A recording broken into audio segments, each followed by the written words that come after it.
Good morning बच्चों। आपका अपने YouTube channel English with Raju sir में स्वागत है। देखो बच्चों, आज का टॉपिक है एक्टिव एंड पैसिव वॉइस, जो हाई स्कूल की परीक्षा और इंटर की परीक्षा तथा ऑल कॉम्पिटिटिव एग्जाम्स के लिए बहुत ही इंपॉर्टेंट है। देखो बच्चों, इस चैनल पर आप लोगों की हाई स्कूल की इंग्लिश की और इंटर की इंग्लिश की पूरी तैयारी करवाई जाएगी। तो बच्चों, आज का टॉपिक बहुत ही इंपॉर्टेंट होने वाला है, जिसका नाम है एक्टिव एंड पैसिव वॉइस। इसको हम लोग आज सीखेंगे। देखिए बच्चों, एक्टिव एंड पैसिव वॉइस में हमको केवल पहचानने में प्रॉब्लम होती है ऑब्जेक्ट। तो सबसे पहले हम जानते हैं, सबसे पहले क्या आता है? सब्जेक्ट आता है। सब्जेक्ट कहते हैं काम करने वाले को। उसके बाद आती है हेल्पिंग वर्ब। किसी किसी सेंटेंस में हेल्पिंग वर्ब नहीं आती है। उसके बाद आती है मेन वर्ब। उसके बाद आता है ऑब्जेक्ट। देखो बच्चों, एक्टिव से जब पैसिव बनाते हैं तो इसके कुछ रूल्स होते हैं, जिनको हम रटेंगे नहीं, केवल प्रैक्टिस से सीखेंगे। देखिए, इसमें सबसे पहले हमको ऑब्जेक्ट ढूंढना रहता है, जो हमने ढूंढ लिया है। तो यहाँ पे ऑब्जेक्ट को सब्जेक्ट बनाएंगे, द फूड इज। उसके बाद देखिए बच्चों, सब्जेक्ट है यहाँ पर सी, हमारा पैसिव का ऑब्जेक्ट सब्जेक्ट बनेगा, जो बन गया द फूड। अब देखना है कि इज हमारा बदलता किसमें, तो चार्ट में देखते हैं। इज बदलेगा किसमें? इज बीइंग में। सिंगुलर सब्जेक्ट के लिए इज आता है, प्लूरल के लिए आर आता है, तथा आई के साथ हम एम का प्रयोग करते हैं। तो यहाँ इज है, इस वजह से इज के स्थान पर हम क्या करेंगे? Is being. ठीक है बच्चों। उसके बाद हम मेन वर्ब की थर्ड फॉर्म का प्रयोग करते हैं। मेन वर्ब है कुकिंग। कुकिंग का थर्ड फॉर्म होता है कुकड। कुकड हो गया। उसके बाद जब हम सब्जेक्ट को ऑब्जेक्ट बनाते हैं तो उससे पहले बाई का प्रयोग करते हैं। जब सी यहाँ सब्जेक्टिव केस है, ऑब्जेक्टिव बनाएंगे तो सी किसमें हो रहा है? हर में। तो यहाँ पे क्या कर देंगे? हर कर। तो इस तरीके से बच्चों हमने एक्टिव पैसिव कर लिया है, जिसको बहुत ही सिंपल तरीके से। इसमें आपको केवल कुछ नहीं करना है। एक्टिव में जैसे वी1 या डू डज आता है तो इज एम आर में कर देंगे। इज का प्रयोग सिंगुलर के लिए होता है, एम आई के साथ एम का प्रयोग होता है, तथा प्लूरल यानी बहुवचन सब्जेक्ट के साथ आर का प्रयोग करते हैं। अगर एक्टिव में इज आता है तो इज बीइंग में बदल देते हैं, सब्जेक्ट के अकॉर्डिंग। जैसा सब्जेक्ट होगा, अगर सिंगुलर सब्जेक्ट होगा तो इज का प्रयोग करेंगे, प्लूरल सब्जेक्ट बहुवचन का करता है तो आर का प्रयोग करेंगे। अगर आई सब्जेक्ट हमारा बन रहा है पैसिव वॉइस में, तो वो एम को बदलेंगे एम बीइंग में। उसके बाद हैज और हैव। हैज बदल जाता है हैज बीन में, हैव बदल जाता है हैव बीन में। हैज बीन और हैव बीन की पैसिव वॉइस नहीं बनती। उसके बाद है वी टू, वर्ब की सेकेंड फॉर्म। वर्ब की सेकेंड फॉर्म आती है या डिड आता है तो उसको हम वाज वेयर में बदलते हैं। इसमें बदलते हैं वाज वेयर में। सिंगुलर के लिए वाज करते हैं, प्लूरल के लिए वेयर करते हैं। वाज बदल जाएगा वाज बीइंग में, वेयर अगर आएगा तो वेयर बीइंग में चेंज कर देंगे। हैड हो जाएगा हैड बीन में, हैड बीन हो की पैसिव वॉइस नहीं बनती है। उसके बाद will, shall, may, might, can, should, ये सारी मॉडल एक्सिलरी होती हैं। मॉडल एक्सिलरी को हम इसमें बदल देते बी में, केवल उसके आगे बी लग जाएगा। जैसे विल है तो विल भी हो जाएगा, शैल है तो शैल भी हो जाएगा, मे है तो मे भी हो जाएगा, कैन है तो कैन भी हो जाएगा, माइट है तो माइट भी हो जाएगा। इस तरीके से मॉडल एक्सिलरी को हम बी में कन्वर्ट करके पैसिव वॉइस बना देते हैं। उसके बाद है विल बी, शैल बी, इनकी पैसिव वॉइस नहीं बनती है। विल हैव, शैल है। विल हैव को हम बदल देते हैं विल हैव बीन में, शैल हैव को शैल हैव बीन में बदल देते हैं। विल हैव बीन या शैल हैव बीन की पैसिव वॉइस नहीं बनती है। तो बच्चों, इस तरीके से हम टेंस परिवर्तित करेंगे। तो ये जो एक्टिव ऐसे चल रहा है अभी अफर्मेटिव सेंटेंस का, सेंटेंस हमको पढ़ने हैं 4।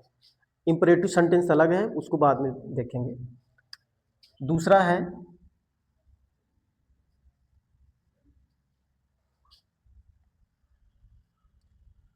दे आर मेकिंग ए टेबल। देखो बच्चों, सबसे पहले हम सब्जेक्ट ढूंढेंगे। सब्जेक्ट हमेशा हमारा प्रोनाउन होता है या नाउन होती है। तो ये पहला है, ये हमारा सब्जेक्ट हो गया। उसके बाद हेल्पिंग वर्ब हो गई, ये हमारी मेन वर्ब हो गई। उसके बाद ये हमारा ऑब्जेक्ट हो गया।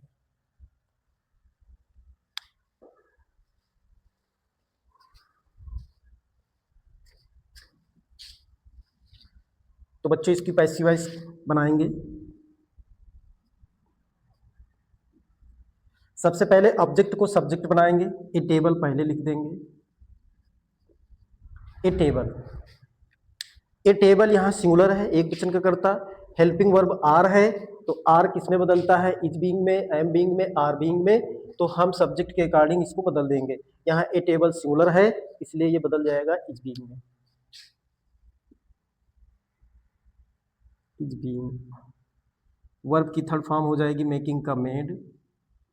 अब ये सब्जेक्ट को जब ऑब्जेक्ट बनाएंगे तो उससे पहले हो जाएगा, उसके पहले बाई लगाएंगे, देम का ऑब्जेक्ट हो जाए, दे का ऑब्जेक्ट हो जाएगा देम।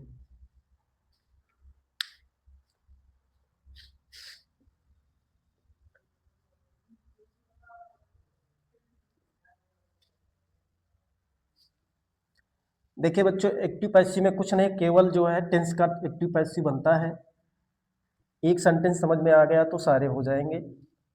आइए नेक्स्ट प्रैक्टिस करते हैं।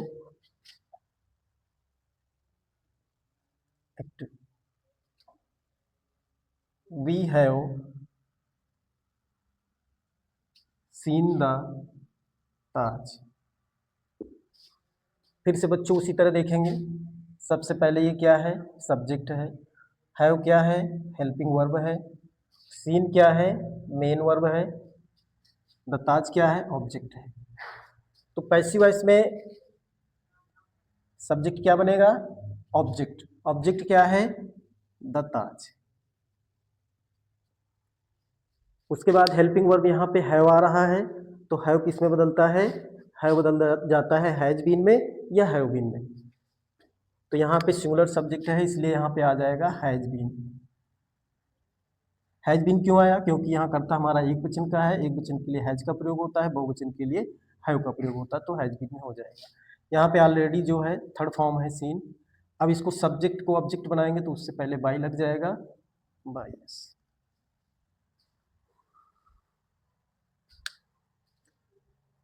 तो बच्चों नोट कर लीजिए, फिर आगे बढ़ते हैं।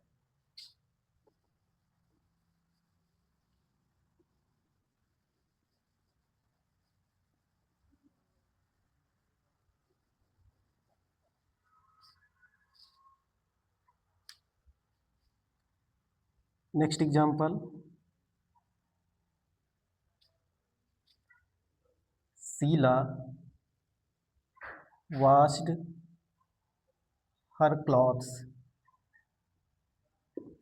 देखो बच्चों फिर से हम जानेंगे। पहले नंबर क्या आता है? सब्जेक्ट आता है। यहाँ पे हेल्पिंग वर्ब नहीं, ये मेन वर्ब हो गई तुम्हारी। मेन वर्ब के बाद ये क्या है? ऑब्जेक्ट है। तो पैसिव वॉइस में हम सबसे पहले ऑब्जेक्ट को सब्जेक्ट बनाएंगे, हर क्लॉथ्स को पहले लिख देंगे। देखो बच्चों, यहाँ पे हेल्पिंग वर्ब है नहीं, थोड़ा टेंस पहचानने में प्रॉब्लम होगी, तो प्रॉब्लम कुछ नहीं है। यहाँ पे देखना हमको वर्ब की फर्स्ट फॉर्म है कि सेकंड फॉर्म। तो देखो ईडी लगा है, वाश फर्स्ट फॉर्म होता है, वाश्ड सेकंड फॉर्म है।